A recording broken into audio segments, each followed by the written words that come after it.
Welcome back to the channel.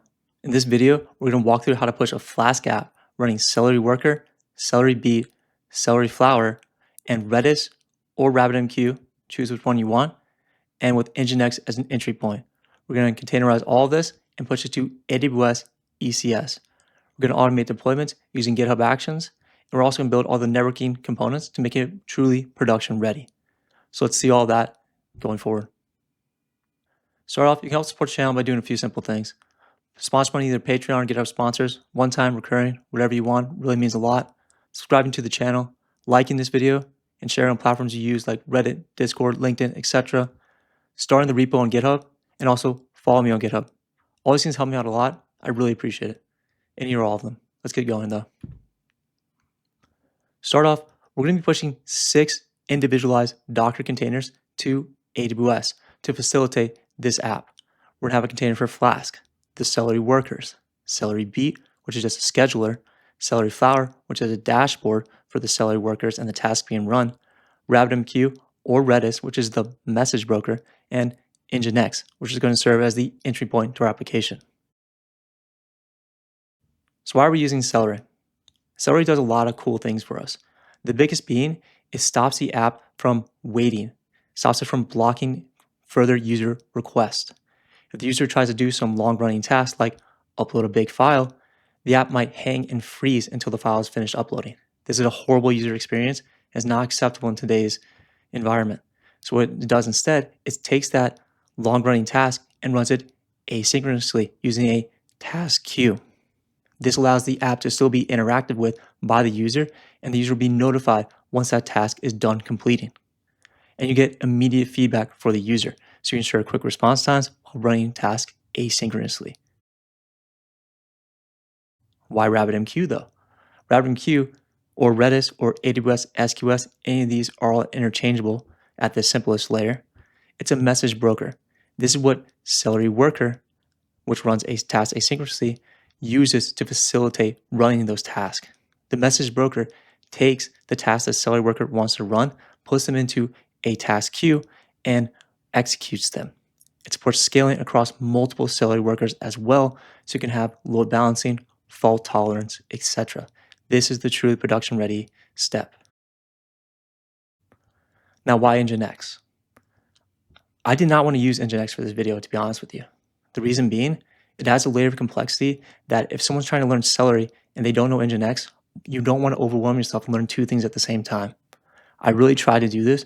The problem was AWS target groups, which are AWS components that tell when a user is trying to access your application where to route those requests to, which Fargate instance specifically. It didn't facilitate running multiple apps with multiple ports, because the Flask app is going to run on port 5000, but the Celery Flower, which is the dashboard for the Celery task, runs on port 5555. And target groups just didn't facilitate in production ready sense how to route to both of those. So instead, I had to use NGINX, which is a single entry point on port 80 to allow incoming tasks to be routed to the correct location. I do not go deep into NGINX here. I make it less than 10 lines that you need to understand of how to run this, and then you will make this app work while getting NGINX at the simplest layer. So don't let this intimidate you. I promise this video is more focused on Celery than it is on NGINX. NGINX is just a facilitator to get this working on AWS in production ready sense. So the outline for this video series. Obviously, we have this introduction video. Following that, we're going to run the app locally using Docker Compose. After that, we're going to create a working version on AWS. Is this working version production ready? No. It does give you something that you can actually touch, play with, and actually have something in front of you that's working? Yes. I don't like tutorials that give you all the production ready components right at the beginning and say, here you go, learn all this. And it's a 2-hour long video. It's overwhelming. It's hard to learn, and it's easy to give up. I make a quick video getting you something working in front of you that you can expand upon or choose whether you want to expand upon or not by watching the next video or something else. I don't try to overwhelm you. If you are interested and keep going though, you can watch the production ready video where I go through the networking components, more secure storing of environment variables. You'll see that in that video, but that's the reason I do this. So following the working version, we have the production ready version. After that, we're going to use GitHub Actions to automate updates of our app using something called continuous deployment. And then after that, we'll create the networking setup and ECS components all using a single script with something AWS calls CDK, Cloud Development Kit. Probably the most powerful video in this entire video series because it's going to automate the creation of all the networking components and the ECS components and allow us to delete them and standardize them as well throughout an organization or just for yourself, so you don't have to worry about any kind of manual errors. So here's all the AWS components we're going to be using in this video series. We have the virtual private cloud, like an encapsulation for our network, NAT gateway and internet gateway.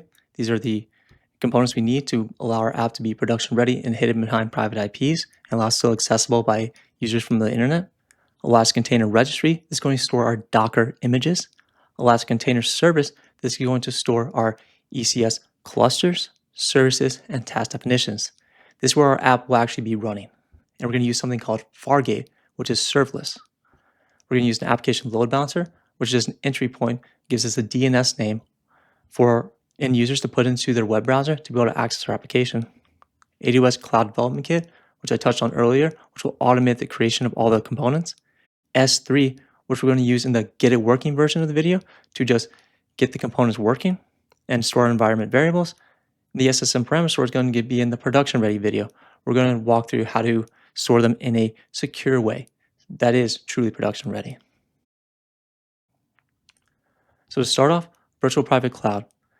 It's an isolated virtual network on AWS. This is where we're going to have all of our components. It's going to create public-facing subnets and private-facing subnets. The private-facing subnets is where we're going to put our application, the web server, the Flask app. The public-facing subnets are where we're going to put our NAT gateways. They're going to route traffic to our internet gateway. And the NAT gateway will need to pull images from Docker Hub in some instances for Celery Flower and RabbitMQ or Redis. So a quick visual. The EC2 instances represent our Flask apps. The NAT gateway you see is in the public subnet. And you see the public subnets are routing traffic to the internet gateway, where the black cloud represents the local user. The private subnets are not accessible directly by the end user. They have to go first through the NAT gateway. This is the production ready setup we're going to be following. I also mentioned Elastic Container Registry. This is just where we're going to store our Docker images. It's similar to Docker Hub, but it's just private on AWS. Elastic Container Service, this is where we're going to deploy, manage, and scale our containerized apps on AWS.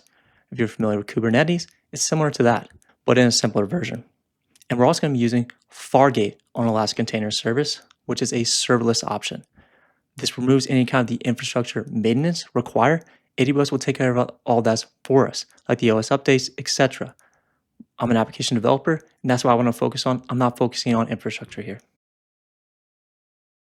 So there's going to be three components of ECS, Elastic Container Service, that we're going to be using. First, the cluster, which holds services, which hold task definitions. That's the hierarchy: cluster, service, task definitions. The services, they can maintain multiple task instances if they want, auto scaling, restart. Clusters can maintain multiple services and specify the launch time, EC2 or Fargate. And the task definition, this is where the real meat comes in. This is where we specify the individualized Docker containers, the 6 that I mentioned previously in this video. That's where we're going to have really all of our configuration lie.